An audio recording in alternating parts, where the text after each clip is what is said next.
Hello, everybody. Welcome to the Rotoworld Football Show. It is Thursday, November 24th. I am Patrick Daugherty, joined by Denny Carter and Kyle Dvorchak, and we are here to preview the entire Week 12 slate that begins with the 49ers at the Packers, other big games like the Ravens at the Chargers, the Eagles at the Rams. Surely there's a fourth big game. The Cardinals at the Seahawks. There you go.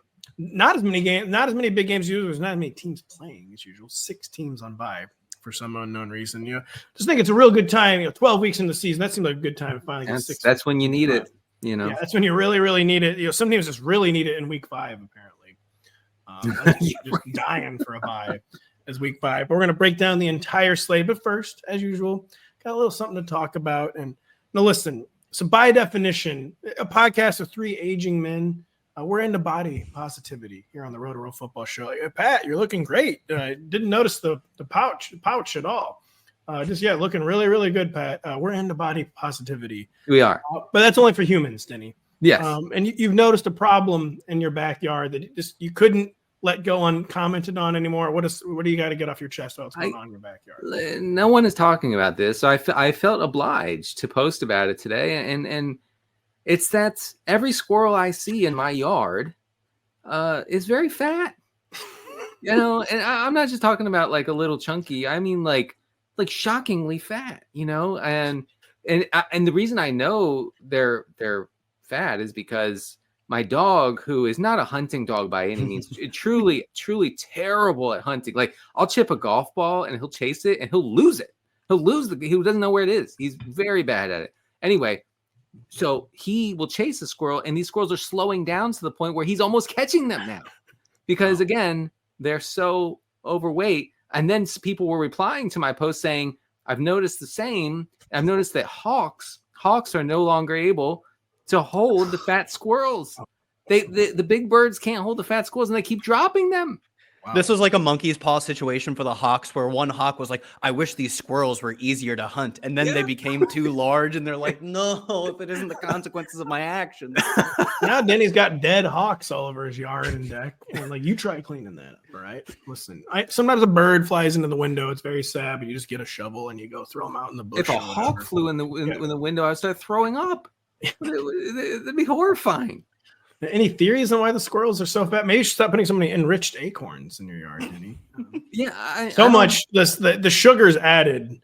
Like, look at the nutrition facts and the acorns in your yard. There's just way too much added. Denny, anything with like crose in it, sucrose, dextrose, all that's all sugar. I know you don't realize it, but all of that stuff should not be going in the wild squirrel acorns. Don't put that stuff in there. All right, listen, RFK. All I do is I pour Fruit Loops out on the deck every night, and they come and get it, and it's a nice little treat. I didn't think much of it. No, you gotta let them eat the acorns, Denny. So that if you don't want the fat squirrels, just stop putting the Fruit Loops on your back porch. Just frankly, very, very irresponsible. It goes against the Spirit Halloween covenant too, like the rental agreement. And even though it's not really a rental agreement, you were forced to sign it. It's a takeover agreement. It's a takeover. Even though they basically sublet your own house back to you. That's what happens when you don't draft Saquon Barkley. It is, and you don't draft Saquon Barkley. Spirit Halloween takes over your house, and the squirrels get too damn fat. Right. So just be really careful the next time you do 0 RB. All right? It's bad. Very, very bad. It's very, very good that the embattled San Francisco 49ers visit Lambeau Field as roughly field goal underdogs. I thought maybe I had misprinted the 49ers underdogs. All right. It's very good. So we hope that these two teams actually have to try and score points, Denny Carter. Jordan Love has averaged 26 attempts in his 5 starts. The Packers have won this season. That includes 17 against the Bears last Sunday, 22 against the Jaguars 3 Sundays ago. Might our guy finally have to pass and maybe just once shoot a Packers game out? No. Not even close. I mean, we'll release the squirrels. Yeah. No, God, yeah. No. No. This is not the week for that, unfortunately, for folks who have Packers pass catchers. The 49ers are the 3rd most extreme run funnel this season. Only 4 teams have seen a lower pass rate over expected against them since week 5. Green Bay wants to be run first, apparently. So the Packers have a 54% neutral pass rate since week 8. That's the 5th lowest in the NFL.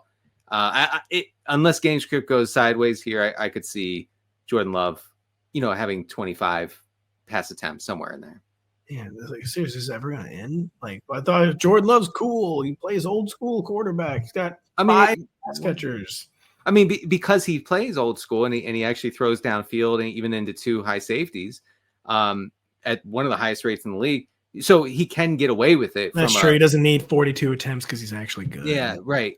So he can get away with it from his fantasy standpoint. Now, everybody else, it's going to be tough. Like Tucker Kraft, like I don't know what to do with him. I don't really know what to tell you about Christian Watson. It's tough. Dude, Tucker Kraft. Let's be real. People got to stop with the Jayden Reed and the Tucker Kraft thing. Like enough. Like stop pretending Jayden Reed is a wide receiver too. Just give it. Stop pretending he's even in the top 30. Give it up. Give it up. Give it up. Dude has more than 6 targets one time all season. Like, I'm sorry. That's he's not a wide. I know that it's real fun, real cute. He's baby Deebo. Deebo. Stop. He's not a wide receiver too. I was trying to bait. I was hoping that would provoke. No. In 32 stats, I wrote like basically the same thing. I wrote he hadn't had a target share over like 20% in 5 or 6 weeks. He has 1 game over 25%. We're in lockstep, sadly. I think he's really good at football. You got to score the fantasy points at some point. Brother, he's struggling to do that consistently, to say the least. I go 10 straight minutes trying to provoke Kyle, and he doesn't take the bait. I'm like, no. Please move on to the next topic. You're right. Look, you will have at least a few more chances to bait me into yelling. Sadly, you're right. This is correct. So we're talking about baby Deebo. Now I ask about the real Deebo, Kyle. I asked Denny on Tuesday about Jauan Jennings seeming to take over the 49ers receiver core, and Deebo honestly just looking like more of a role player of late. Do you agree with that assessment, or is it too extreme? And just what might we get from the Niners passing attack in Green Bay? Niners passing, we have to mention where Brock Purdy has been limited in practice with a shoulder injury. Oh my God. Please just have one normal 49ers injury. No, seriously, like, what is going on with this team? I know. Like, seriously. It's the worst. It's the absolute worst. I assume he's going to play. There hasn't seemed to be an indication that he won't. So operating under that assumption, we've had back-to-back games with Jauan Jennings running basically 100% of the routes, 95, 96%. And in those games, a 36% target share and 37% of the first read targets. So not only on the whole is he seeing a lot of looks, but the team is designing looks that specifically go to him. Whereas I think in the past, he was still sometimes efficient. Like he was a good, we need a first down type of player. But then when the offense was operating as expected, he disappeared, understandably so. Now it's the exact opposite. I mean, he's still actually producing the first downs, but he is just the complete number 1 total takeover receiver for this team. I won't say Deebo's necessarily a role player. Since they lost Brandon Ayuk, he still has a 24% target share. His route rate has risen in back-to-back games, but it's not what it used to be in terms of his role within the offense, and his efficiency isn't what it used to be either. His 7.7 yards after the catch per reception is good. It's actually one of the best in the league. He used to be a chart breaker where it was him and a gap between anyone else. And now he's just in the top 10. He's just shy of 2 yards per route run. That's all right. But again, he used to be one of the most efficient receivers in the league. So his role's coming down. His efficiency is coming down. He's always hurt. I still think you rank him as a wide receiver too, especially when we have 16 teams on bye this week. But so many teams on bye. And then next week, and the next time we don't have teams on bye is going to be so punishing. You're going to be like, oh, we've added the FCS has jumped into the NFL with all 150 other teams. But yeah, I think it's just the Jauan and Jennings total takeover, and Deebo still exists. I still think he's a number 2 receiver on the team, but it's his grip on that is a lot more tenuous than it used to be. I have him ranked as a low end wide receiver too. It's really so he's not scoring. That is killing him. The efficiency it's not like it's bad, but it has come down. Yep. And just what was maybe killing him more than anything is that the change of pace, rushing touches have still sort of been there. He's just not doing anything with them. He's not busting any big plays on the ground. He has 1 10-yard rush all season, only 27 attempts. But when you're getting a wide receiver rushing attempts, the idea is that it's like at least 8 to 10 yards, like an end around or something. Like it's a gimmick you can do once or twice a game. And he's been so inefficient on those change of pace touches. They used to just make him go supernova occasionally. And so people have been tweeting like some of the rates are creeping back up. I have seen some people predicting a Deebo breakout this week, but I'm going to believe it when I see it. Kyle, I will stick with you because Ricky Pearsall had the donut last week. I'm concerned about Deebo. Are we also concerned about Ricky Pearsall, or do we just keep the wide receiver 4 faith as an explosive player in a good offense? Yeah, I think faith is what you would need to take it on, because the numbers just weren't there last week. His route rate dropped to just over 60%. He had like a 4% target share. It's literally one target that he saw. It was uncaught. And I assume they're getting George Kittle back. He has said he's going to play this week. So, Yeah, thanks. Yeah, I acquired K-Dot and his Kittle insurance in the Dynasty League. And then guess what week George Kittle missed? I know. In the bye week. So Yeah. thanks, George. Everything is aligned against you, Pat, once Yep, again. it is. Yep. Yeah. So getting CMC back, we'll talk about his efficiency in a minute. Not good, but he is seeing a lot of targets. And obviously Jauan Jennings is now stepping up as number one receiver, and George Kittle should be back this week. Some of those things weren't true last week, and it was still a poor Ricky Pierce. It was a non-existent, like you said, goose egg game from Ricky Pierce. So I don't know how adding Kittle back to the mix can make you feel more confident or even as confident.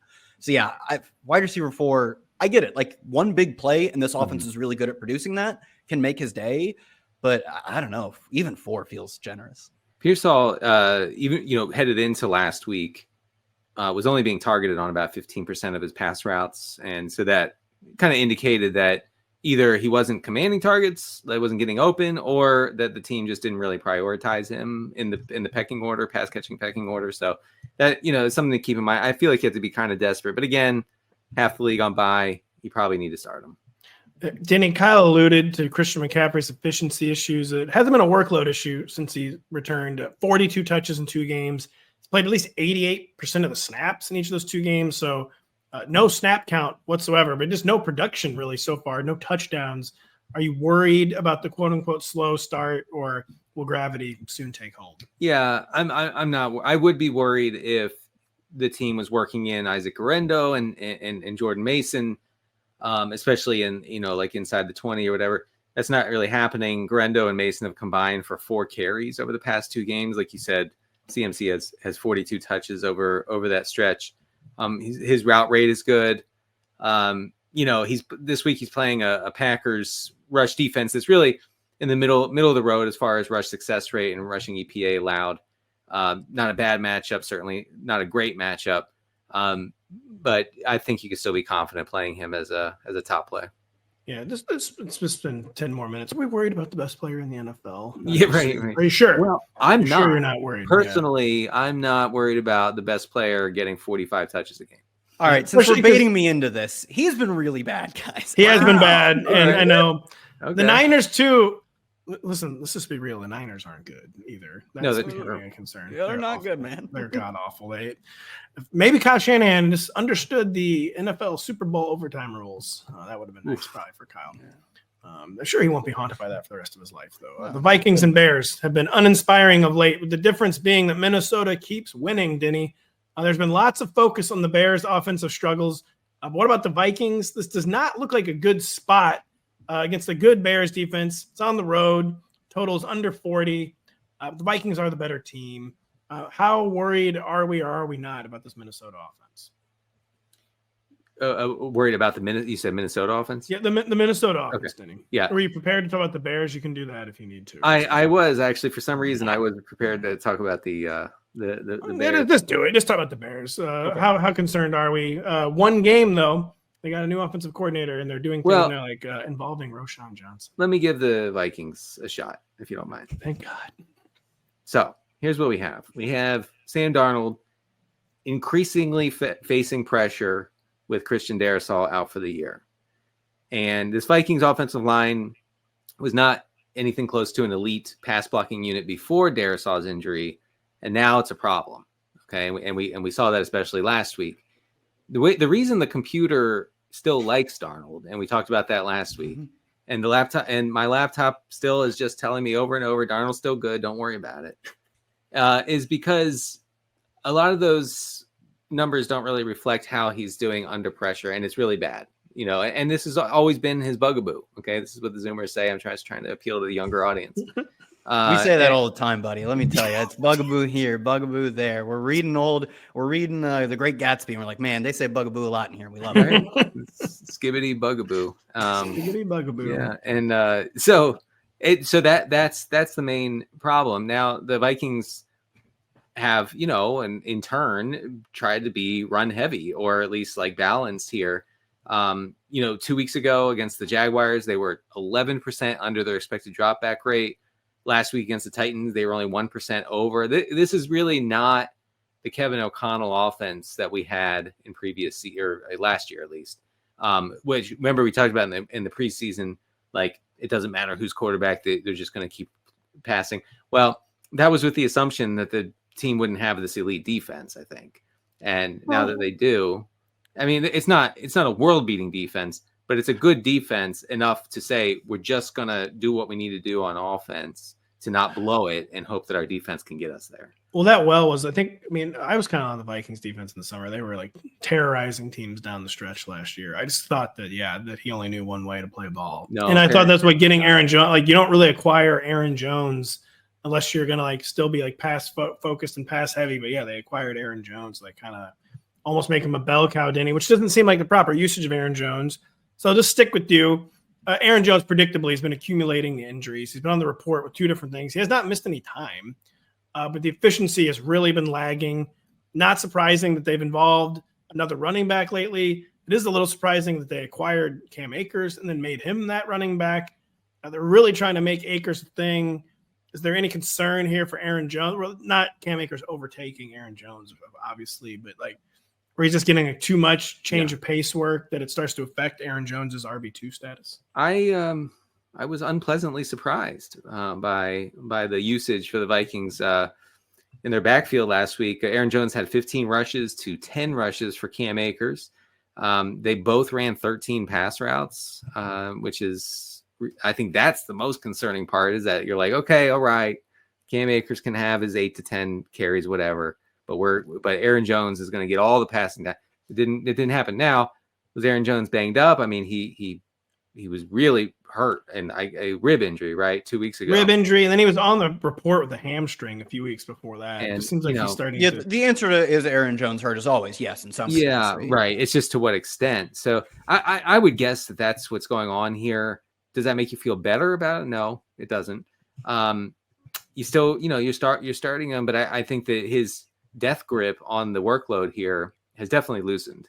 It's loosened, and I wrote in my rankings article this week, I'm going to operate under the assumption like Aaron Jones has peaked for this season, which very brave of me, but because he was like unsustainably efficient and hot, I thought, to begin the year. He's reverting to Aaron Jones form with these injuries. Kyle, can you highlight the changes the Bears made? And I had to look up the Bears offensive coordinator's name, Thomas Brown, in his first game in place of Shane Waldron. It seemed like a lot was different last week, including it maybe possibly being Jover for DeAndre Swift. What did the Bears do differently last week?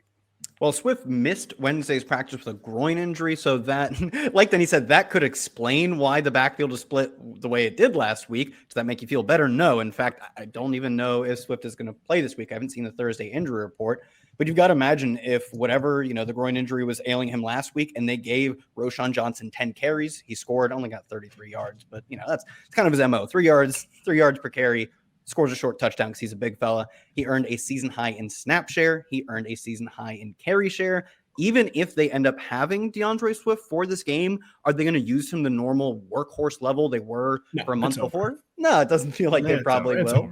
So it doesn't feel great for him. For DJ Moore, usage also changed in a sort of weird way where they made it a strong point to get him the football. It was pretty much just on screens, though. 61% of his yards came on screens. 4 of, I believe, 6 or 7 catches came on screens. And he still finished third on the team in targets. And he had no air yards backing him his targets because they were all at the line of scrimmage. So maybe this helps him operate the PPR scam, but it's not like he was the most involved as he's kind of his roles faded in the past few weeks. They just changed how they got him involved. Maybe that's good for him. I don't know. Is 4 running back level targets and a few more that good? It doesn't feel like it. No, I mean, it is just over for DJ Moore, which is like just not justice. Like he's too good. Like it's not fair, but this offense is too broken and just too many mouths to feed. Like they're in this situation where like, listen, Keenan Allen was like a borderline, not actually a Hall of Famer, but like almost a borderline level Hall of Famer in the slot. But he's not that guy anymore. He needs to be cut out of the rotation. Like you need to focus on DJ Moore and Rome Odunze. They're just not going to do that. And as they try to bring down the passing volume and they keep spreading the ball around, it's just really hard to see the way back for DJ Moore, Denny. Real quick. Yeah. With, last week being the first week with the new play caller, the Bears had a 65% motion rate, which was a season high. And they turned up the 3 receiver set dial as well. So we got more of that, which I think is good. I wrote about Rome Odunze in the regression files. He's been running kind of cold, and I don't. Now I've heard everything. Rome Odunze running cold. I do think for during the bye-apocalypse, whatever you want to call it, bye-mageddon, that Odunze should not be dismissed. I was trying to think of a buy joke and I couldn't. I got one. I actually liked buy impact more. Armageddon Deep Impact. You guys remember that? I was going to do buy Chiuxalub Crater. I can't remember how to pronounce it ever. The dinosaur extinction crater, though.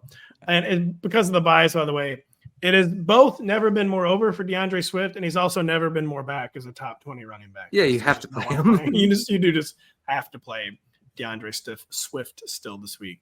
Fresh off ending the Doug Peterson era so hard that the Jaguars did not even bother to formally fire him. The Lions arrive in Indianapolis as touchdown road favorites, Kyle. We'll get to the Lions in a minute, but the story here is Anthony Richardson's successful Week 11 return. Hell yeah, it is, brother. Let's go. Everyone in the chat, get it up for Anthony Richardson, first good game of his career, and we are celebrating like it's the year 2000. Y2K's taking all the computers down. They're not going to tell us any of the terrible stats. It's a really good game for Anthony Richardson, and I really needed it. Yep, or in any of the terrible matchups that he had, because it was the best game of his career, and he follows it up with probably the toughest matchup he's had so far. It's bad. It's bad, man. Should we set expectations to 0 for this game, Kyle, against what's really just a buzzsaw line? A Lions defense that allows a lot of passing production, but it's because teams are always behind and throwing against them, and then they're like sacking and picking them off. It just seems like a really bad setup for Anthony Richardson.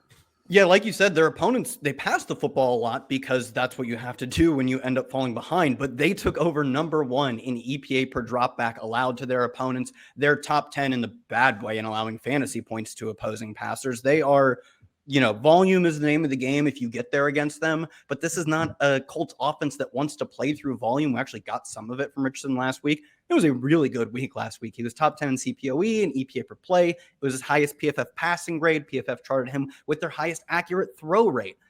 But Kyle, that was despite it honestly was the best I've ever seen him look as a passer. He still had like 3 or 4 of this dude. I went back and watched every passing play, and they were all 3 at the beginning of the game too. Man. Like screens and running back dump offs that it was like tips of the fingers 8 feet away. But he's maybe, this is not a good matchup. I do think set our expectations in check. We have 10, 12 games, but then his entire college career of saying this guy's pretty inaccurate. And we got one really improved game. Let's dial it in for all the people yelling on their podcasts saying, let's hear it in chat for him. Cherish this moment. Don't rely on it to continue next week. Don't rely on it. And yet it's with so many quarterbacks on bye, he has a little low end streamer juice, but he's still someone like you got to start Drake May. What about, this isn't really helpful to our podcast listeners as the game is this evening, but Jameis Winston or Anthony Richardson this week? I'll go J-Mo, I think. I'd go with Winston, yeah. It's a tough one. The bad matchup, but then next week he does have the Patriots. So things hopefully looking up. I'll say this for Ant. He said, I believe it was a career high. I know it was a season high in designed carries, 2 of which he took in the end zone from 2 and 6 yards out. And that's the one thing we really had not seen from this offensive setup was that despite the fact that he is probably the most athletically gifted quarterback in the NFL, they do not treat him as such in terms of their rushing design. And I know he's banged up. Like that has been one of the major issues. But if he can't stay healthy while running the football, what do you have? Like if you told Lamar Jackson he could never run again, he'd be great, but he wouldn't be a 3-time MVP, which he's about to be. Like I think you have to take on some of that risk. And they did it last week. Richardson was terrifying on those rushes. Like people were bouncing off him like pinballs. Like it was really, really something to see. Danny, so the Colts have actually been playing pretty solid pass defense of late. So is this one? So they were a bad defense in every phase. Yeah, but they've been having locking down opposing quarterbacks, relatively speaking. So is this just one of those games where the Lions are going to just make their ground game go burr and just run over the Colts?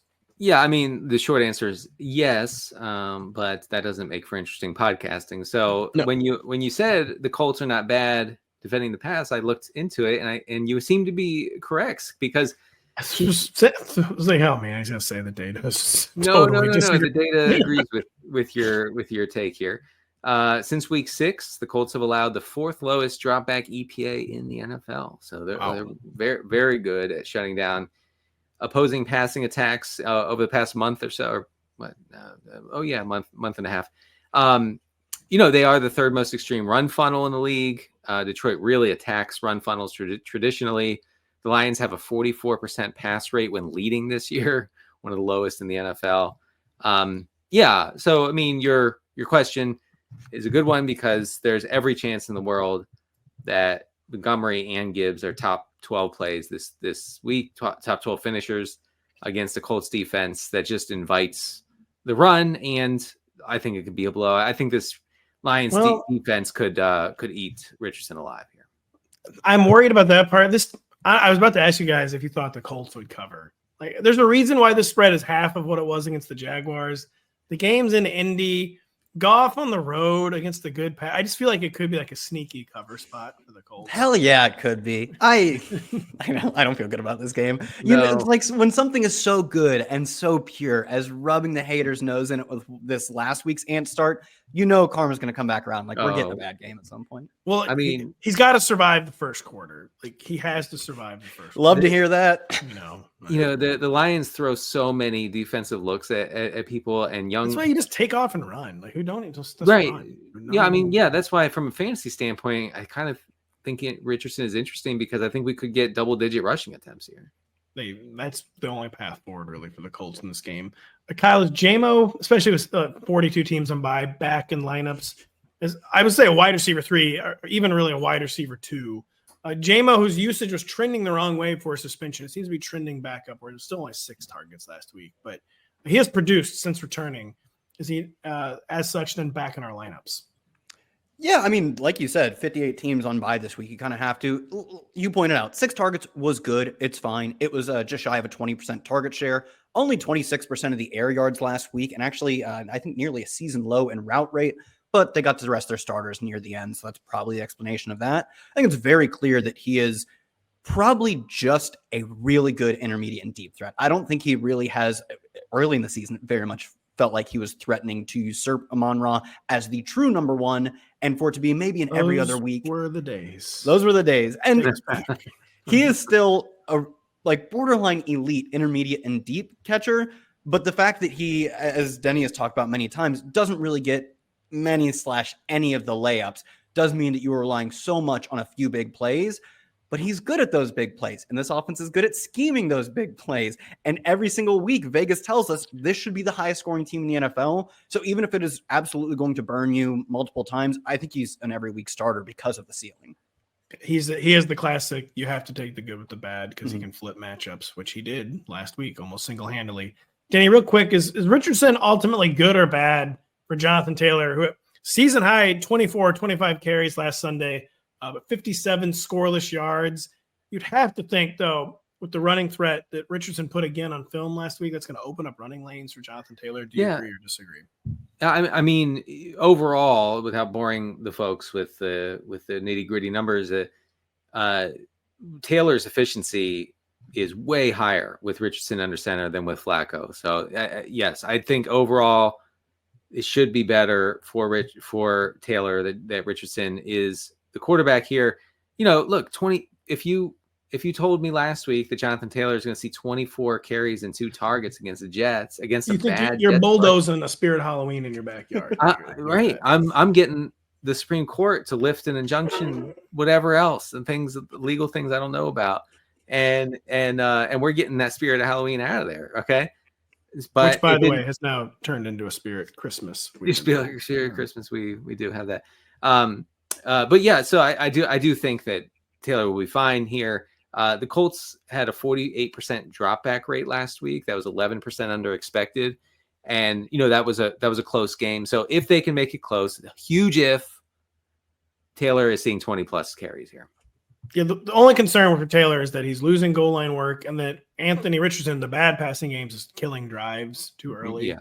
That's where you get scared, but he's going to open running lanes for Jonathan Taylor. He absolutely has to. By the way, I can't help but notice the no spirit Thanksgivings. Don't discriminate much. November. Very, very interesting. The humbled Baltimore Ravens travel cross country for some reason. They're traveling not for. They said they for some reason serve as field goal favorites against the Chargers. The bookmakers just cannot quit this Ravens team. They're the best team in the NFL. Sure, it never ever works out that way, but they're the best team in the NFL. Oh, come on. Denny, it was a Week 12 face plant for this Ravens offense. Does this spot profile is any better against the Jim Harbaugh Chargers defense that was like looking really like, yeah, they're for real the first half against the Bengals, and then like didn't force a single incompletion after halftime. It felt like what kind of spot is this for Baltimore?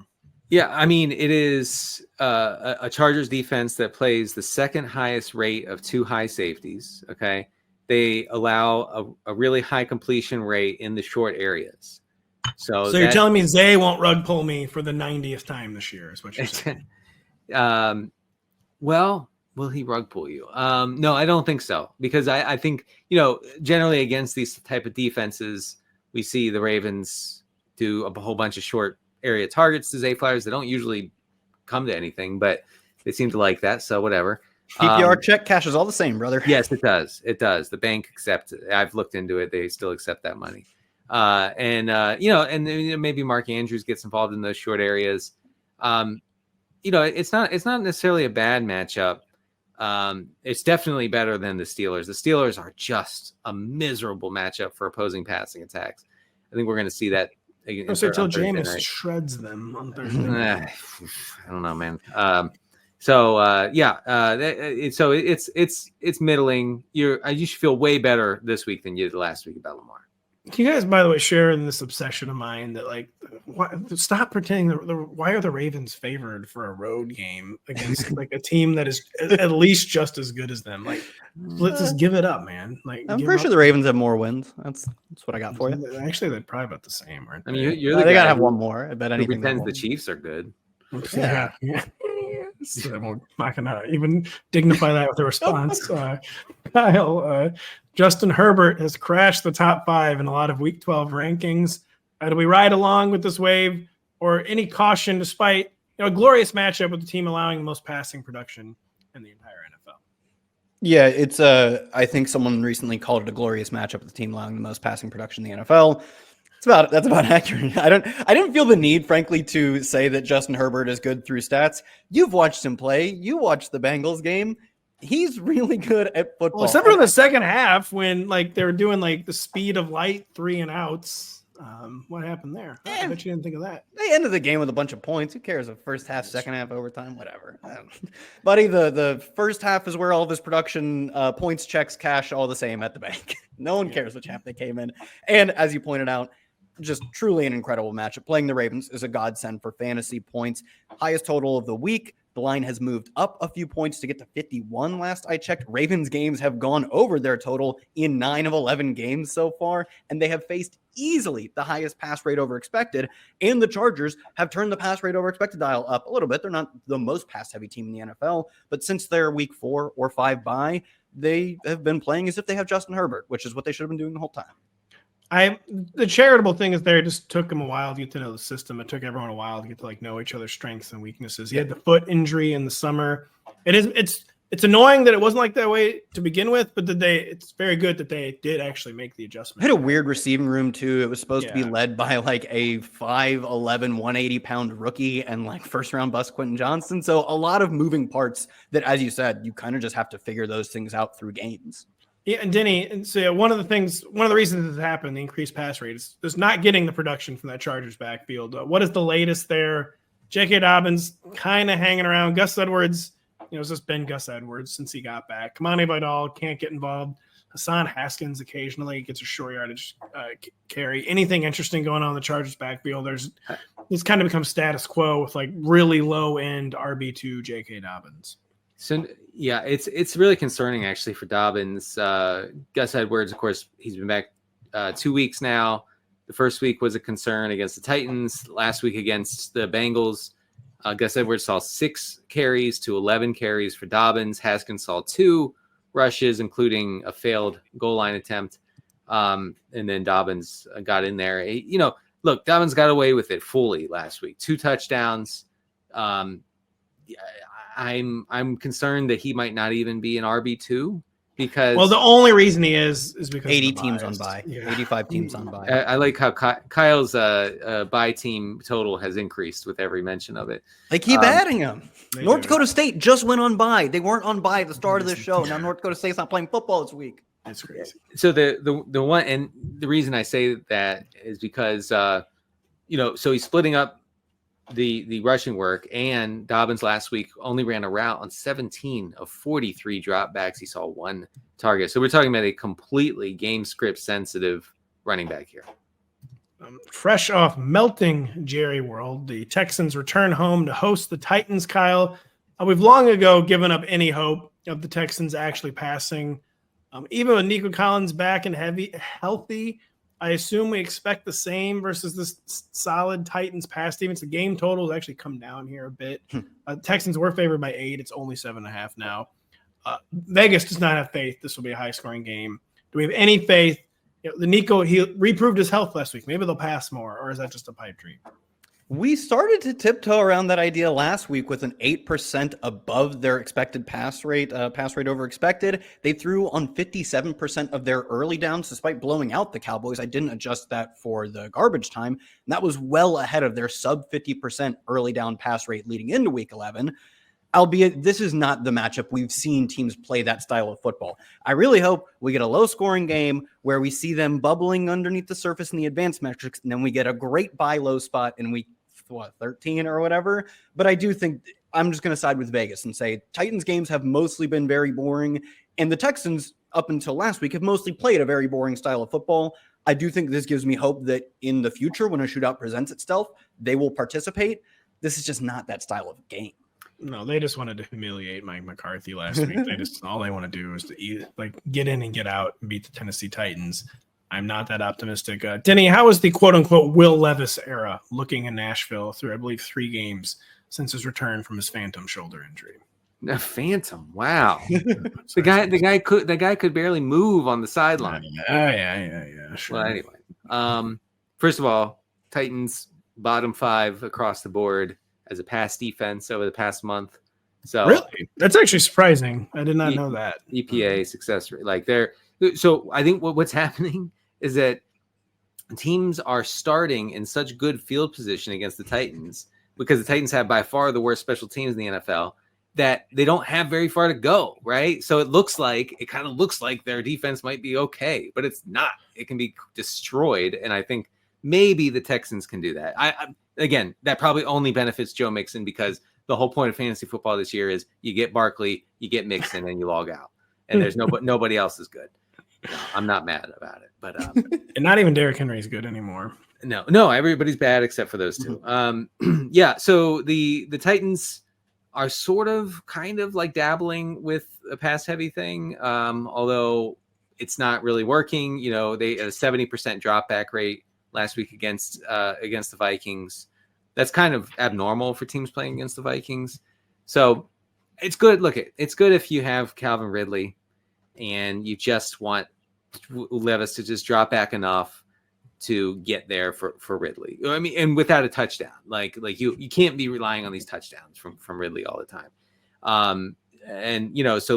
Like Levis hits that long one to Westbrook-Ikini last week. It makes his numbers look a lot better than they would have been. Yeah, you take away the 98-yard touchdown, guys. It looks real bad. It looks real. So I think we made that joke on Sunday. No. Yeah, I mean, you got to make that joke because it's never happening again. So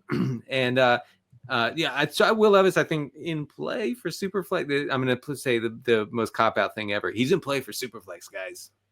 He's Will Levis. The state of Will Levis is that there are 6 teams on bye, and I think I am as the QB 22. So yeah, Will Levis looking real good. Yeah, you can really, if you got caught holding the bag in your Superflex, you might be considering starting Will Levis this week. I mean, I have a league where I would start him happily. Kyle, Tajay Spears is concussed. Seems like he's probably out. A little early to say for sure, though. Tony Pollard had a rough week 11. Again, the bye week situation, do we keep, I would say, the top 20 faith with Tony Pollard? Yeah, I would, especially under the assumption that Tyjae Spears is out. He didn't practice Wednesday. It's a pretty bad sign for players that they're not making it through the concussion protocol that specific week. And in, I believe, 3 games without Tyjae Spears, he averaged 24 touches for 112 yards from scrimmage per game. Wasn't scoring. I don't know if he scored any touchdowns in those games, but we banked the touches, and 24 would be like a league-leading number. So he gets all of the work and is really efficient. His team just can't put him inside the 5-yard line. But that's still top 20 ranking for me easily, frankly. Yeah, I kept in there too. They talked about wanting to limit his workload lately, and they did do that last week. But they just don't have any other choice right now. Let's think it's Julius Chestnut season. Chestnuts, everyone making the chestnuts roasting on an open vulture fire after this week where he scores 2 touchdowns. What? Come on. You never barbecued a vulture before? What? Pat, I think I don't know what they do in Missouri. Yeah, you're supposed to eat vultures. It's fine. Yeah. Everyone says it's weird and bad. They're just wrong. Yeah, I think their stomach acid like dissolves bones. It does. They're like the perfect organism from Alien. The Bucs and Giants come up by to a variety of changes, Denny. I've already asked you about a lot of them, so I'll start with one I have not asked you about, and that's where nothing seems to be changing in the Tampa backfield. Is there any real separation between Rachaad White and Bucky Irving? Are we just like forever doomed to like one week, one guy has 13 touches, and the next week, the other guy has 13 touches, and the other one has 11? Anything changing or separating here?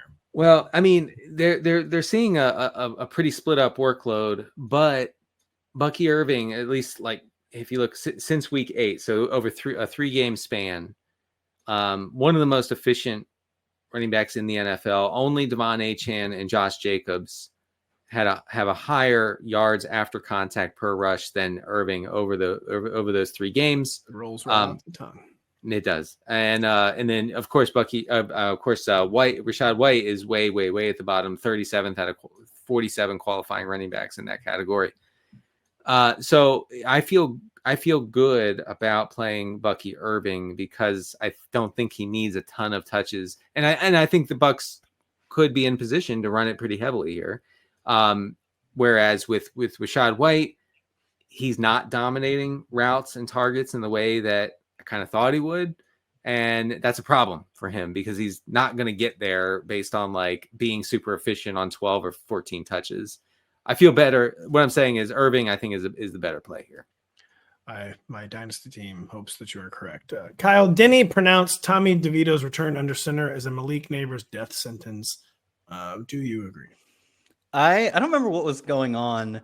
I was listening to that Tuesday show that you're referencing, and I realized that you've caped for like 3 players the entire year.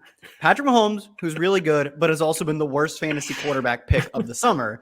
Mason Rudolph last week, and Tommy DeVito. Sure, I remember that one. It was either last week or 2 weeks ago where we were talking about how you don't think any player is good, and you're like, oh, of course, then there's Mason Rudolph who's actually good. Oh yeah. DeVito, all I was saying is he wasn't as bad as we remembered, and that when he wasn't he's busy, so much worse than you remember. What are you talking about? Was when he's not taking a drive-killing sack, which he does every other play. Yeah, I was gonna say that's every play. He like for a backup, his yards per attempt was actually reasonably okay. His completion percentage reasonably okay. It's the sacks that are the real killer for Tommy DeVito. But we know he has one assignment: get the ball to Malik Neighbors. Good luck, man. Do we get Malik Neighbors into the top 18 still? Let's say at wide receiver. Top 18 with 89 teams on bye. That's a lot of teams on bye. Guess top 18 is probably within his reach, but Tommy DeVito, do not give him any credit, is one of the worst quarterbacks to play football over the past 5 years. I wish that were true. It's just it not. Literally is. Oh, there have been so it's nothing to do with him because he has been awful. We've seen just way worse. Since 2018. I haven't. Since 2018, 94 quarterbacks have given us at least 200 dropbacks. He ranks 90th in EPA per play. There are 4 worse quarterbacks. Okay, he doesn't fool the computers as well as Sam Darnold, but in the boomer stats, limited the turnovers fairly well. Again, the yards per attempt, it's not like it's good, but it's not like 4.8. It was like in the 6s. Please, about 64% of his passes. He gets sacked on 40% of his pressures. Yeah, if you throw out the bad plays, Danny, he's actually good. Just throw out the ones where he does the horrible. Listen, I'd like to see you beat the Washington Commanders while still taking 9 sacks like Tommy DeVito did last year. Do we think that Drew Lock is that bad? Because I do. No. This has nothing to do with Drew Lock. To be clear, this is all about the tankathon is on. Okay. This has nothing to do with Drew Lock. Okay, because I remember Malik Neighbors like being upset about Drew Lock being bad in the preseason or in training camp. Drew Lock's bad, to be fair. He's bad, but he's not Tommy DeVito. Yeah, Tommy DeVito. Tommy DeVito's in that Tim Boyle range. But I see Giants beat writers being like, "Oh, Lock's way worse." So I don't know. No, I mean that's what you call cope. Yeah. That's coping. Yeah. Last Tommy DeVito stat. We don't need to spend all day on this guy. Among the 94 aforementioned quarterbacks, 200 dropbacks since 2018. Pat, where do you think he ranks in target depth? How aggressive is he?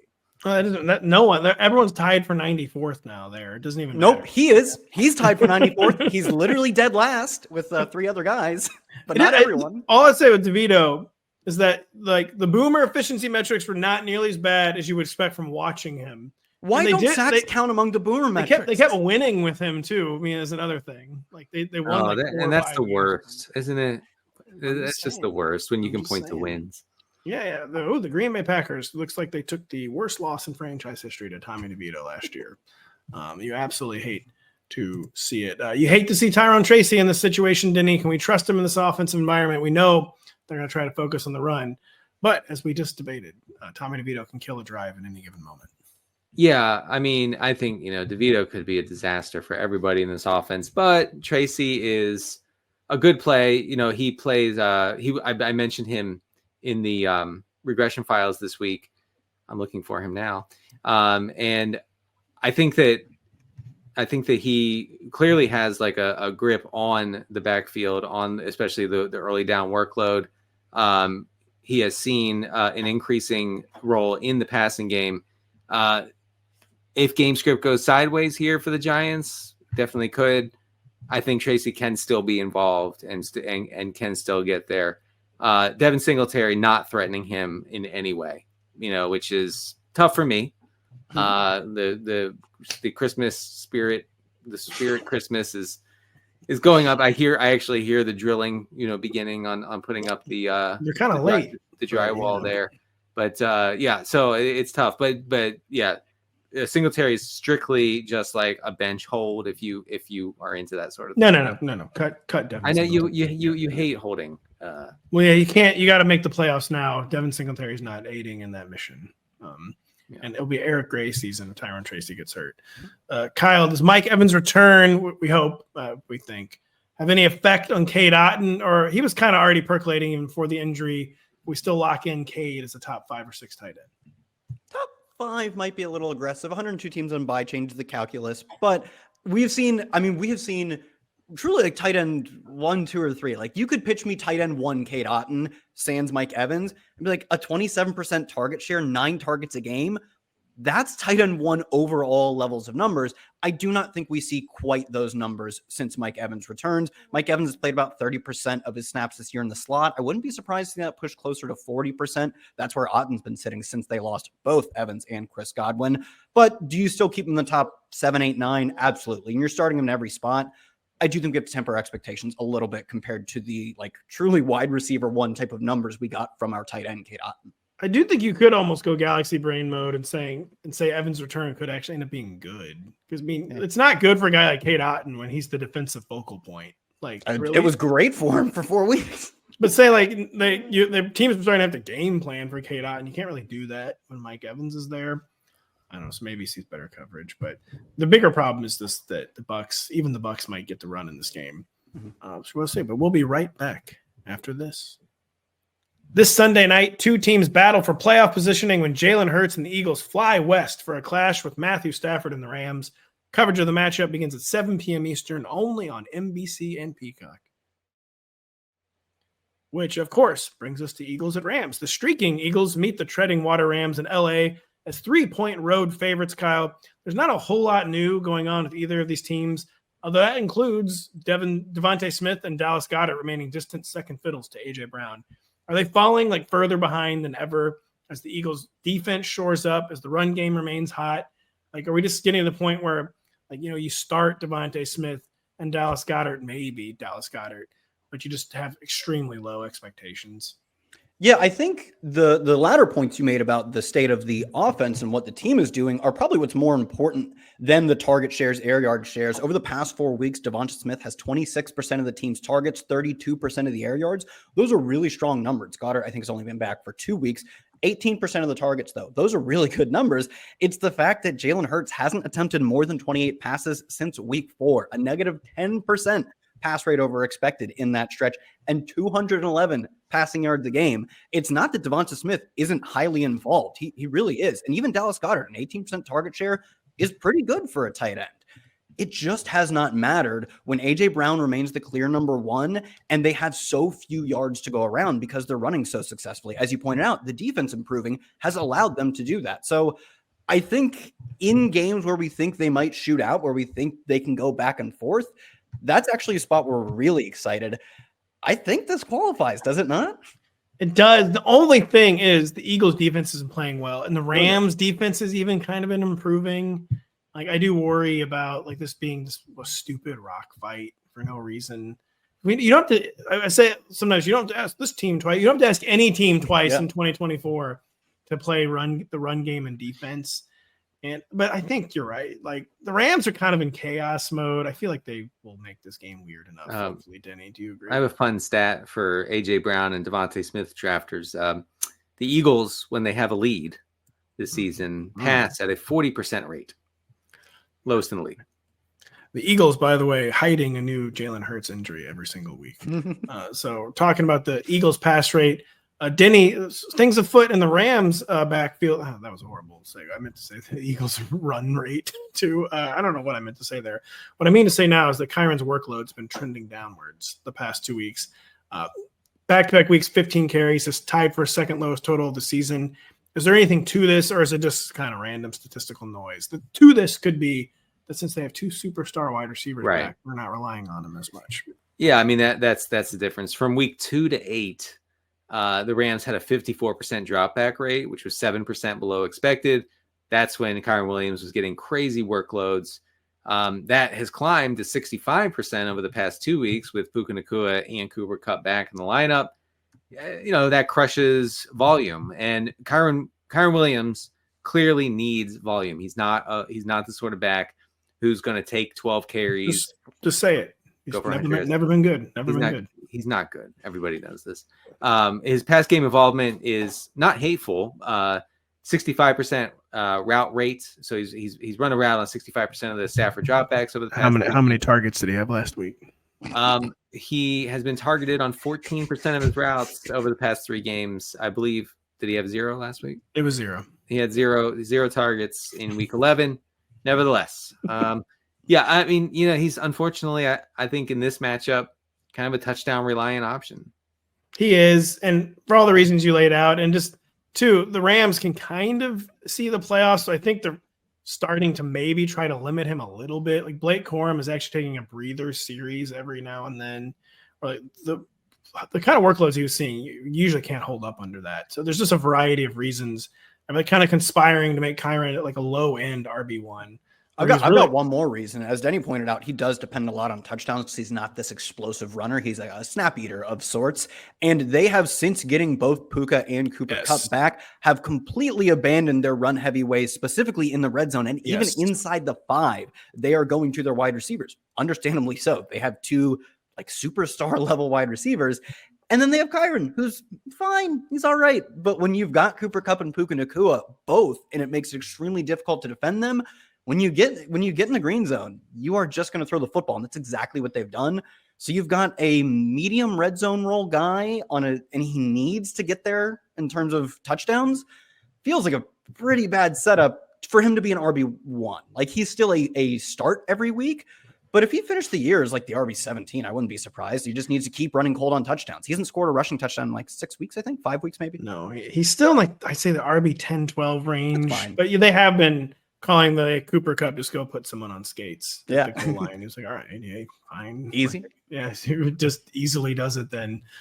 That is bad news for Mr. Kyren Williams. It's all bad news Oh no, wait! I was about to segue to the next game. I got to ask you about Matthew Stafford. I was about to say fine. it's all bad news for the Dallas Cowboys. I was like, that's a really sick, spontaneous segue. But Matthew Just go Stafford, with it. You just start. Stafford's averaging like 20 points a game with the two. is he a good QB? He's been a receivers. QB1 since the receivers came back. Can he keep it up in a matchup we hope is going to shoot out? Maybe. Yep, it's all bad news if you're fading Stafford. Now use it. Now go ahead for it. No, he's averaging like 20 points a game since both receivers came back. He's been that way last year when he had both receivers as well. It turns out having two superstar receivers, it works out well for the fantasy machine. Desperately need this game to be a shootout. Need something. It's a long story. I did not want Devontae Smith, but I acquired Devontae Smith in my dynasty league. Just please, man. Pat, we have like the exact same dynasty leagues. I have Bucky Irving on that team as well, and I know you're relying on him. And then I need this game to shoot out because I have Puka as well. So we're in lockstep, brother. We're starting Stafford too. So please, for the love of God. The Claps Dallas Cowboys. They arrive in our nation's capital as embarrassing 2-score underdogs against the slumping Commandos, Denny Carter. That's where we have to begin. Jayden Daniels has barely even been a top 20 quarterback over the past month. He has 4 total touchdowns over his past 4 starts. I believe 0 of those on the ground. But this is as good as matchups get. Can we keep trotting Jayden Daniels out there as a top 10 quarterback, or is it just time to reassess and adjust, and at least until he reproves his health and explosiveness? Yeah, I mean, look, when you have a quarterback that has an implied total, which his team has an implied total of 27.5 points, you're starting him. Okay, like you hope that he gets there. I wrote Jayden Daniels up in the regression files because his touchdown production has fallen off a cliff. You would think can't breathe or move because of his ribs. Dan Every time Quinn, he takes a deep inhale, Dan Quinn is adamant in this gaslighting campaign about no, Jayden's fine. He's never been hurt. He's fine, and we see him. The reason it's gaslighting is because you watch a Washington game and you see him getting almost constant treatment on the sidelines. Did Jayden Daniels just cough up blood? Right. And yet every week we're told, no, he's fine. What's your problem? What's your deal? You think he's injured? Why do you think he's injured? Well, because he's injured. Pat, I swear to God, I didn't know the Commanders were wearing the red jerseys today. Oh no, that's just Jayden Daniels. Oh, I had it queued up, and you stop. You just made the same joke. I just did it a different way. No, the way I did it was tasteful. Yeah, right. Yeah. So yeah, I have some more depressing stuff on Daniels if you don't mind. Good. Yeah, let it rip. Go ahead. Jayden Daniels over the season's first 7 weeks had a rushing attempt on 33% of his dropbacks. Just crazy. It's what we wanted. That has fallen to 16% over his past 3 games. He's like Kirk Cousins since he injured his ribs. Like, he's worse. Worse than Cousins. I mean, you're hoping he's only thrown for a touchdown 2.5% of his dropbacks over the past 4 weeks. You're hoping that bounces back against a Dallas defense that doesn't want to be around anymore. So, and again, like you're starting him. I'm in hell with Jayden Daniels. I'll be honest. So so first of all, you started the segment by saying it's 27.5 implied team total. You got to start, and by the end, you're saying I am in hell. Oh, I'm in hell because every week I'm like, maybe I should get crazy with Jameis, and every week I go with Jayden Daniels because the experts tell me to, the analytics guys, and what happens? I lose. You tell you what, you're losing if you're relying on the Cowboys offense, or are you, Kyle? We at least had the return of the Cooper Rush junk volume on Monday Night Football. Is there at least hope for compiling again for CeeDee Lamb, who has actually never stopped compiling? He missed practice Thursday. He's banged up, but he seems like just determined to play through any injury he has. Are we at least like not feeling as queasy about starting these guys with Cooper Rush dropping back 72 times? I mean, who qualifies as these guys? I'm a just these guys. It's this guy singular. Yeah, and yes, we are fine with that. Still dominating the targets. And as you pointed out, the junk volume, the empty calories that are fattening our squirrels finally got home last week. 55 total attempts for Cooper Rush. He cleared 300 yards easily. He's still really bad in the efficiency metrics. I won't bore you with them, but I think we saw an improvement in terms of how the team plays football and his ability to get the scam going for a guy like CeeDee Lamb. Jake Ferguson is not, or at least as of Wednesday, wasn't practicing. Luke Schumacher, if you're in like an FFPC, there's 118 teams on bye situation. He only ran a little over half the routes, but he did get 18% of the targets, and he fell 1 air yard shy of topping or matching, actually, Jake Ferguson's best mark in air yards. Ferguson was an absolute not even scam. Like he wasn't printing. The scam wasn't printing. He just was getting low value targets and converting them into no fantasy points. They at least use Schoonmaker to stretch the seam a little bit. I've seen worse streamers, I'll say. All of a sudden, we went from no CD to I'm playing Luke Schoonmaker. This is crazy. Oh, Rico's screwed too because he doesn't run all the routes. They use Hunter Lepke, the fullback, Hunter Lepke. So all of our junk volume, we don't get our empty calories. His squirrel doesn't get to be fat. Can someone? You go, Denny. No, this is a smash spot for Rico Dowdle. Oh no. I'm sorry. I wrote him up in the funnel report, and which will be on the site tomorrow on Friday. But Dowdle has been good. Top 3 in rush yards over expected. Rush yards after contact. That one. And don't say it's not. Obviously, it's not total. It's per attempt. It's like 9 attempts. And in the first half, he was getting a hefty chunk of the snaps, and then Zeke came in to mop up. In that blowout against Houston. So I feel like Dowdle is very interesting against a Washington defense that is it is the league's most extreme run funnel. Well, the Dowdle thing with the buys, he is still somehow in the RB2 mix, Denny. Brian Robinson, though, is in the RB1 mix. The Cowboys just get utterly annihilated on the ground. And for all the reasons we laid out, Jayden Daniels' health question marks and all that, it's going to be a run-focused game plan for the Commanders. Is it just a Brian Robinson bonanza week? Probably. It makes me, Eckler and the other guy make me a little nervous. What's the other guy's name? Jeremy McNichols or Chris Rodriguez. There's a lot of there's a lot of assembly line. Yeah. But it is good. Brian Robinson last week seemed to be healthier. He saw 16 of 21 running back carries in week 11 against the Eagles. Washington as a team has 24 inside the 5 rushing attempts on the season. That leads the NFL. So, he definitely has a lot of touchdown upside here. The other guys are still involved. He's not running many routes.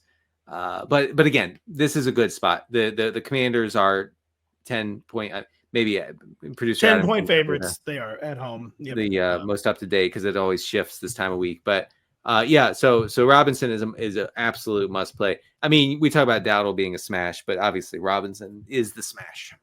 He is the smash. The uninspiring Kansas City Chiefs head on the road as 11-point favorites against the Panthers in their own backyard. Kyle, your own backyard. Yeah, I bet you did. You've been talking so much trash on the Chiefs. Guess where they're going to be this week, tough boy? Over to North Carolina to say hello. The little blogger guy. Guy's been saying all this stuff about us. Let's see how he likes it now. And we lost. Uninspiring. They're in Carolina. We like to endlessly argue about the Chiefs, but there's no debating that any post DeAndre Hopkins bump has quickly worn off for this passing attack. Even with 6 teams on bye, how's Mahomes looking as a QB1 this week? Not good, brother. He never QB1s, and yet some people on the show continue to rank him as such. I actually have not for a while, to be clear. He was QB8 last week. I checked. He was QB8 last week. What was this? No, I don't think he was. He was. He's like QB12 or 13 this week. You have him 13, so you don't have him as a QB1 either. Good matchup, but just he's not doing it. He hasn't been doing it for like 24 months now. I mean, this year it's again. We're beating a dead horse here. I think they win the Super Bowl easily. I don't care how the season goes. He's Patrick Mahomes. We can all agree he's Patrick Mahomes. For fantasy purposes, right now, he is just bringing nothing to the table. There are 20 different quarterbacks with at least a 25-point game this year. Some of my favorite names in that group, Malik Willis, Jameis Winston, Bo Nix with 2. Mahomes does not crack the list. There are 24 different quarterbacks with multiple 20-point games. Daniel Jones, bench. Justin Fields, bench. Derek Carr, bad. Among those names, Patrick Mahomes is not.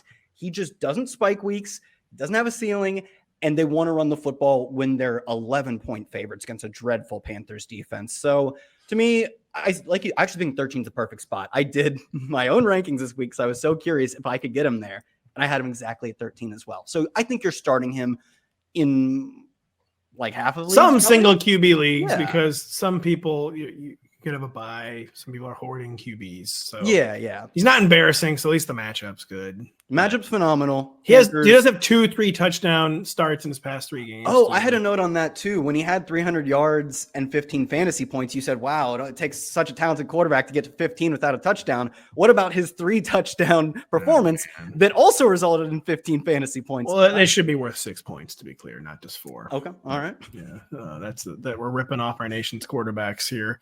Denny, what is the state of the post-bye Panthers? John Brooks making his NFL debut. Adam Thielen is returning, but it's still Bryce Young. It's still the 2-time defending and unstoppable Kansas City Chiefs. How do we feel about the Panthers? I'm going to tell you about this, and then I need to get a take off before I explode. So Jonathan Brooks likely going to be active. I think you can still play Chuba Hubbard pretty confidently. I think that he's going to see most of the work here. I mean, remember, like, they just committed to this guy with a contract with like a 4-year.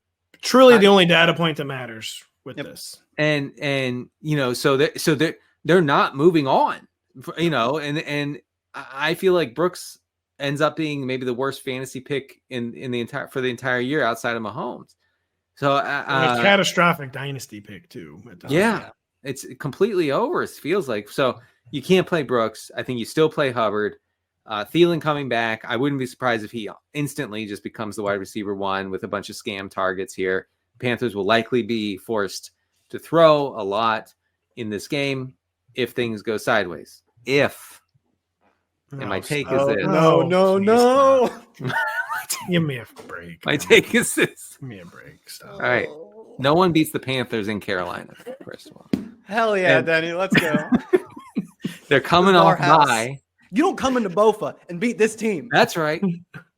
And they're coming off bye. They're coming off a devastating loss to the Bills. I'm just saying. I have nothing but vibes here. I have no numbers. I'm not going to point over expected this and that and say, oh, that's why the Chiefs are going to lose. I just have a feeling. I just want to get that out there. I have a feeling this is the week the Panthers win. I have a feeling the Chiefs will have covered by halftime. But the Chiefs, the Chiefs, man, like they are so desperate for the regular season to be like this stop, man. Like they're in Goodell's office, like this is pointless, dude. I know. Seriously, this is pointless. That's what I mean. Like if they lose this, who cares? They don't care. They don't even care. They have to go to Buffalo. Oh man, we might have to go to Buffalo again and easily win. Oh like yeah, we did last year in the playoffs. That's like, never oh no, again. Please. Yeah, I know the Chiefs just desperately want the regular season to be over.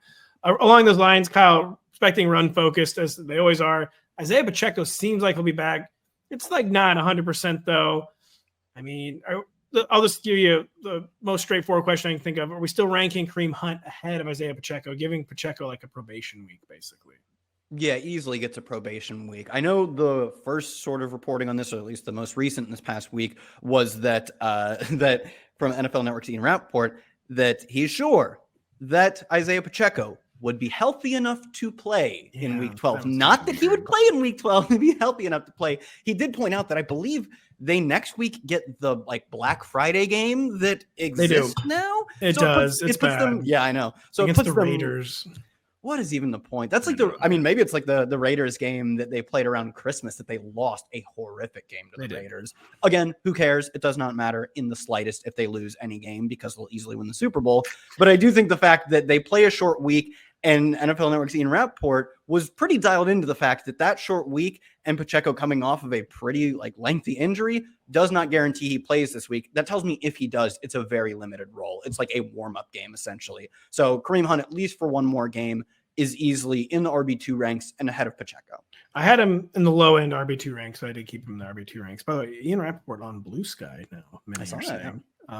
The Seahawks and Arizona Cardinals author the next chapter in the ongoing NFC West street fight. This time it's the Seahawks serving as the narrowest of home favorites. Denny Carter. Kyler Murray went into the bye playing his best football of the year.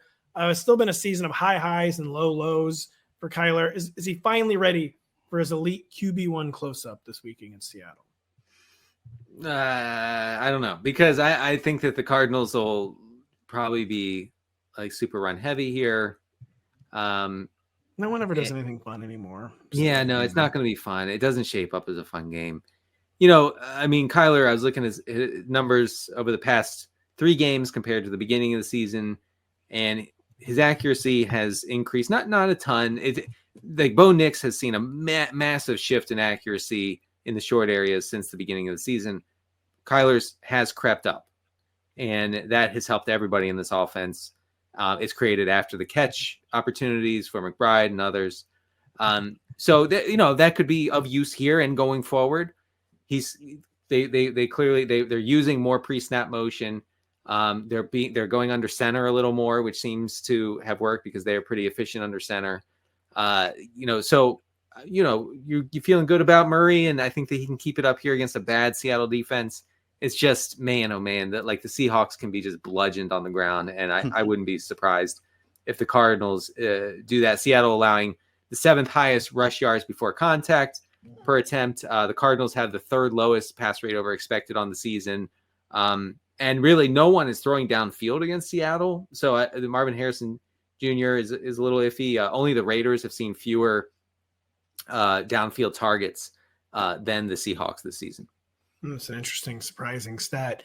Kyle's kind of surprising, not necessarily surprising, actually. JSN seemed like he remained the Seahawks' number 1 receiver, even with DK Metcalf's return last week. Wasn't necessarily true in the first half, but like as the game got into winning time in the second half, it seemed like JSN kind of overtook DK Metcalf as the game wore on. What do you make anything of that?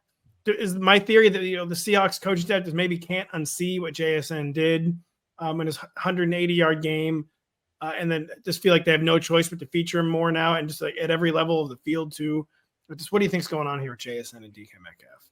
Yeah, I said going into last week that it was a game against the 49ers, right? They beat a fraudulent 49ers team. We all remember that. That the 49ers are really good at limiting chunk gains through the air, limiting deep plays, and that really helps for JSN's specialization. Up until 2 weeks ago, he was just the underneath possession guy. And albeit that's kind of disappointing for what I think he can be, as evidenced by his 180-yard game, it did work out quite well for that matchup, and the numbers bear that out. He earned 35% of the team's targets, even 36% of the team's air yards, without seeing a deep shot. He did not have a target 20-plus yards downfield. DK Metcalf had 2. Bad news is he isn't operating as an every level of the field type of player. The good news is if you just see 35% of the targets, who cares? And this is a good matchup for that. The Cardinals have generally limited explosive plays this year as well. Probably another a feather in the cap of this game being kind of boring. We'll be right back after this. Notre Dame continues its march towards the college football playoff, and this Saturday night they take on the United States Army at Yankee Stadium. NBC and Peacock will lead you up to kickoff beginning at 7 p.m. Eastern. Not to get political, but I want Army to win this game so bad. Like, we need an Army team in the 12-team playoff. And you've been fired from NBC. Damn it. Notre Dame is one of our meal tickets. We never root against Notre Dame, even when they're playing the literal Army. This could be the fastest game ever, because you're talking about 2 teams that never throw the ball. No, they don't want anything cool to happen. It's like a 90-minute game. A 90-minute game. I don't have a good segue. Yeah. I was trying to think of one. You know what else is a 90-minute game? It actually might be a 90-minute game with the Broncos and Raiders. The Raiders have no reason to be playing football anymore. And so, the Broncos visit Vegas. I would say surprisingly narrow road favorites. It's in the 5 to 6 point range, Kyle. Bo Nix delivered on his Week 11 streamer expectations. Is this the perfect spot for an encore against the Raiders team that is really just playing out the string of the season?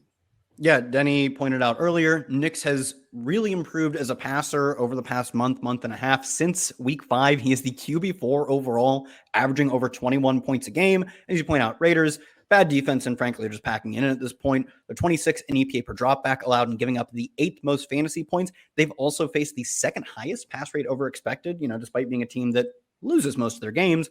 Teams still see them as an easy target through the air. So, another good QB1 spot for Nix. Denny, what changes did the Raiders make in Scott Turner's first game as offensive coordinator? One change he did not make was targeting Brock Bowers 1 trillion times. Well, yeah, I mean, that was the good change, because Bowers was running a lot of routes but not really being targeted like he was early in the season. That changed last week. 38%, 40% target share. He was targeted on 38% of his routes.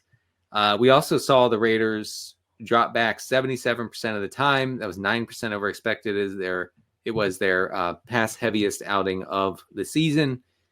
I'm good with it. Look, just what they should be doing. They do not have a running back on the roster. They don't. And now against the Broncos, it's probably not going to work. But I think we could still get a little scam from Bowers and I think Jacoby Myers. So I mentioned in the regression files, I think Myers should remain in the lineups. It's really only him and Bowers seeing targets. And if they're going to throw 45 times, I wouldn't be surprised if Myers sees, 10 upwards of 10 targets here. One reason, even though it's the Broncos, they might just throw 45 times again is because Alexander Madison, Zamir White, both seem like they're going to be out. That leaves Amir Abdullah and Dylan Laube. Yikes. Now we're getting reports finally that the fumbler one, Dylan Laube, might actually see a big role. Do either of you guys have any interest in these guys in any format, DFS, punt play, or maybe even cash lineups? I don't even know. You guys care about either of these guys?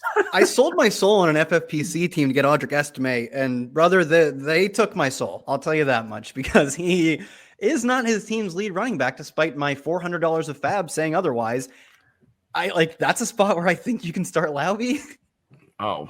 Wow. He's a good pass catcher. That's his entire specialty. He really wasn't a good efficiency metric runner in the FCS. I do not think he will be an efficient runner in the NFL, but he was one of the most prolific pass catchers as far as running backs go. They're going to be passing a lot. There's some PPR scam potential. So let's just Abdullah and cash, Laube for GPP, right? Oh, I love it. People still play DFS. I don't even talk about this stuff anymore. I think only machines play DFS. I know it has killed the game. What has happened to the game? I love. You should have to submit your lineup in a physical location in your state. There's one location in every state that's legally allowed to play DFS. You got to go there every day, and it's really killed Scantron. Like 1 million entries, and it'll be something totally uncorrelated. I guess that makes sense. That's the thing. Every week I look at the winning lineup in these big tournaments, and it's completely uncorrelated. It's just random dots, beep, beep, beep, beep, and they all score 40 points. Yeah, it's bad. Yeah, I have 7 different fire emojis, and I don't even get in the money. No, you win 50 cents. Yeah, no. I was gonna say this year with the scoring being down, it's the other way. It's the guy who won all the money. He's got all the snowflakes, and yet he's winning. And there's nothing more demoralizing than the snowflake emoji on DK. It's insulting. Don't you dare tell me Bijan Robinson is snowflaking today. All right, don't you dare tell me that. Bijan Robinson has never had a snowflake game in his life. But another Javonte Rugg poll, by the way, Kyle. I mean, yeah, I touched on it earlier. Whatever, yeah, just move on. Just even 6 teams in bye. Just move on. Just move on. There are approaching 3 digits number of teams on bye, and I still don't think you want to play a Denver running back. No, yeah, just don't even bother. The Miami Dolphins host the New England Patriots as roughly touchdown home favorites. Denny Carter. We got the best game since Tua's return last weekend. Is this a hot streak matchup in the Patriots, or is it just still this really conservative offense? And is Tyreek wide receiver _ what? Scored in back-to-back games. Tyreek _ wide receiver 15. Yeah, that's about where I have him ranked. Something like that. I kept oscillating between it feels too high, it feels too low. He's a hard guy to rank right now. I mean the Patriots defense can be so awful, and Tua's been hot. He's been doing that thing. Whereas actually, we talked about it in the summer. It's why I got tricked into drafting him some places where he's actually creating out of structure, and this is not something you see from him, but skinny Tua it's happening, and it's really helping this offense. They're slowly getting pass heavier as the Tua season goes on, right? When he first came back, they were very conservative, maybe rightfully so. They seem more willing to lean on the pass. And that's awesome for Achane. It's awesome for Hill. It's not awesome for Jalen Waddle, and who has been replaced basically by Jonnu Smith. And that stinks, but it is what it is. Tua off his squirrel diet is what you're saying this year. He's no longer eating the fortified acorns the squirrels in your backyard have been eating. Yes. No, he in no way resembles a squirrel. Denny, you don't need to keep you buying a fortified peanut butter at GNC and just lathering it all over the acorns in your backyard, and you're wondering why the squirrels are fat. I should stop doing that. You're right. Yeah, you really. It's frankly very creepy. I had something else to say about the Dolphins. The Patriots defense, by the way, I think one thing that's going to really help the Patriots defense is they actually have play volume now on offense. Like Jacoby Brissett, well, I got 17 plays in me today, and hope the defense can hold up for the other 83 in this game. And they actually have some play volume now, Kyle. Which is what is this like a hot streak matchup for Drake May? Same question for the Patriots because a guy's attempting a lot of throws. He has no one good to throw to. But he's providing some fantasy returns kind of on sheer volume and a little rushing. Is it a good matchup for Drake May?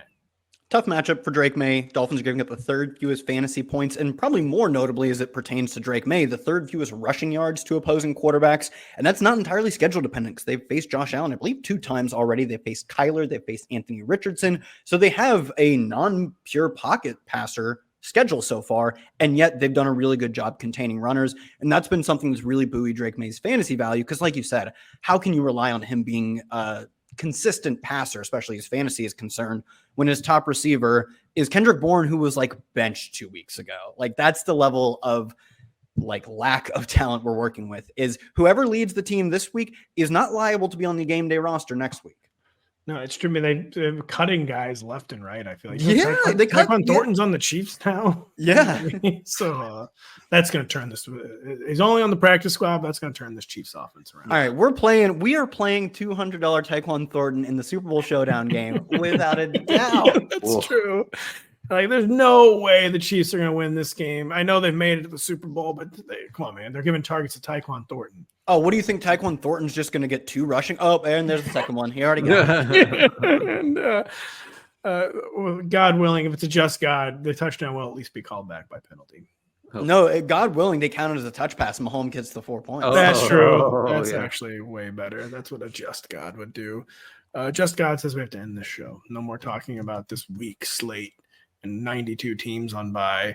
But we hope we were enlightening in the process. We hope we were enlightening on the website all week. Kyle's 32 stats, stardom, situm, Denny's regression files, Denny's funnel report, my rankings, Denny's Friday chat at noon Eastern.